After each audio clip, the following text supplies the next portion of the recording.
Hey everyone, my name is Julie and this is part 2 of our mental skills training video. As a recap from the first video, mental skills refer to internal and psychological capabilities that help us to improve our sport performance by learning how to manage our minds efficiently, effectively, and consistently so that we can perform well. Mental skills allow us to develop our confidence, develop our motivation, and to develop a growth mindset so that we're better able to handle adversity. So in the first video, I touched on mindfulness and goal setting. And in this video, I'm going to touch on 2 new mental skills. One is visualization and the other is self-talk. So I'm going to break these techniques down so that when it comes to your games, your tryouts, your camps, you have the tools to use to be mentally fit. Being mentally fit allows us to deal with pressure in high stakes situations like tryouts, important games, things like that. So by learning and implementing mental techniques, athletes can improve their capacity to self-regulate, to develop positive characteristics that will optimize both sport performance as well as overall well-being so we can cope a little better. So first up is self-talk. What is self-talk, you might ask? Self-talk is our internal dialogue. It's something we do naturally every day during our waking hours, and it's heavily influenced by our subconscious mind. Self-talk is an area that has been studied for about as long as psychology has been in existence, with researchers in the 1880s taking an interest in the types of things that people say to themselves. So self-talk can be positive or it can be negative. Self-talk can be motivating and encouraging, or it can be distressing and harmful. After a ton of research, people are now becoming more aware that positive self-talk is a powerful tool for increasing our self-confidence and allowing us to curb negative emotions. So research has shown that people who practice positive self-talk tend to be more confident, more motivated, more productive. And more specifically, in terms of athletics and sports, athletes who use positive self-talk tend to enhance not only their overall well-being, but their actual sport performance. So in sports psychology, the goal is to replace the negative statements with more positive messaging. So for example, if you are on the ice and you're thinking, I can't do this, I'm not going to make this shot, why did I do that? I messed that up. I suck. Those are all examples of negative self-talk. So what we want to do is replace that negative message with a more positive message. And this doesn't have to be complicated. It can simply be, I can do this. I can do this. I can do this. I can do this. I can do this. I can do this. I can do this. While that may not seem like a big deal, with time and with repetition, we can develop new habits of thinking positive statements and then expecting better outcomes.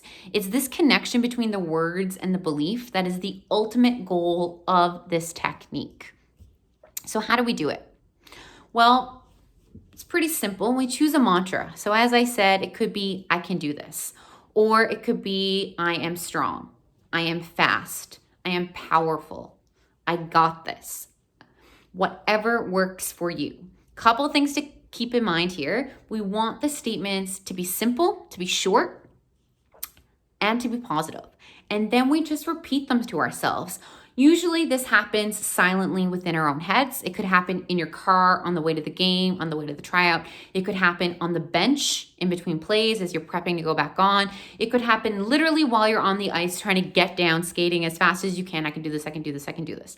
So you can say it out loud, and sometimes that is helpful. I can do this, I can do this. And other times it's just silently in the head, thinking it over and over and over.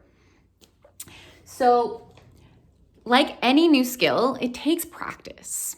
It takes consistently doing this to reap the benefits. So choose a statement that is meaningful for you and then give it a try, whether it's before the game, during the game, after the game, and let me know how it goes. The last skill that we're going to talk about together is visualization. Many elite athletes, Olympians, pro sports teams are now incorporating visualization as part of their regular training. Visualization is sometimes also called mental imagery. Visualization or mental imagery is the process of creating a mental image within our mind of something we want to happen. It could also be an intention. And it incorporates all of our senses in order to rehearse the sport. So for example, for hockey, what would you be seeing on the rink, hearing on the rink, tasting, smelling, feeling? What would the body be doing? So it's using all of these senses to visualize that desired outcome. So whether we realize it or not, we all think in pictures. So during sports, we tend to visualize naturally. The problem is that some athletes have recurring negative images in their minds. So things like past memories of mistakes, losses, injuries, things not going so great. So we want to change the image. We change this picture by imagining our desired outcome. Visualization is most successful when it becomes a habit that we practice every day. So you can do this every day, set a timer for a couple minutes and try it, and I'm going to break down how you do that. But you can also use it specifically right before a game, during the game once you practice with it a bit, and even after the game or before bed. So when we talk about visualization, a good way to think of it is as a pre-game walkthrough. So before your game, before your tryout, before your practice, mentally run through what you expect to happen, focusing on any specific skills, movements, plays, reactions, or even any feelings that you may expect to experience. So especially in terms of the feelings, things like maybe before a game or a tryout, you'll feel nervous. You'll feel butterflies in your belly. You'll feel excited. Or maybe you'll feel uncomfortable feelings like stress, anxiety, or even fear. By imagining and preparing ourselves for those feelings, what it would feel like to be scared, to be nervous, to be excited, to be worried, when the moment actually comes and we are there, we are already prepared for those negative or uncomfortable or exciting feelings. We're more able to cope.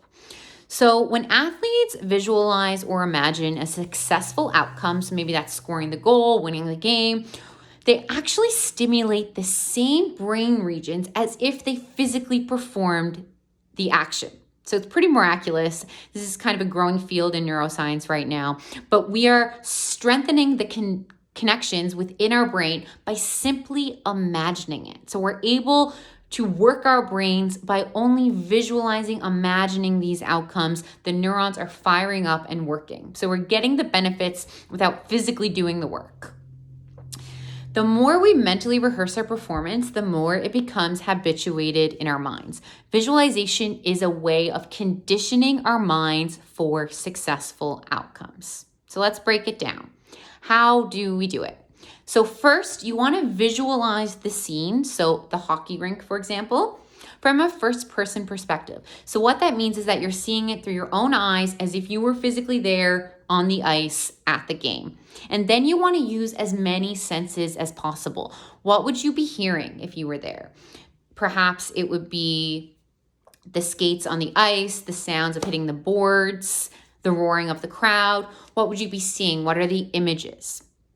What, the kinesthetic sense. What would the body be feeling? You can even imagine the movements, how that would feel within your body. So we want to use as many senses as possible, because the more senses we visualize, the more the mirror neurons are firing in our brain, strengthening those connections, and that's where we get those benefits. So it's science when it comes down to it. So athletes who use visualization eliminate some of the unknowns. And those unknowns tend to be what cause competitive anxiety.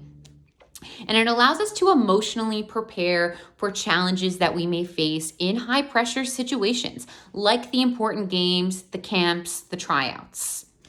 So if you are brand new to this, it may take a little bit of practice to get the hang of it. So start with a quiet room, maybe a dark space. You can lie down, you can sit up, and just run through the sport in your head, run through the game, practice it that way. With time, with practice, you'll be able to do this on the fly during your game. But go easy on yourself if it's new, because it will take practice, just like any new skill. So, in summary, when it comes to mental preparation, we want to create a routine that we can do consistently before our games, before our practices, before our tryouts, so that we can get in the zone. We can be prepared to show up as our best self, to be mentally fit, mentally strong, and able to handle whatever the game throws at us. By setting an intention, we're able to do this, tend to our minds, our brains, and then ultimately play better as athletes.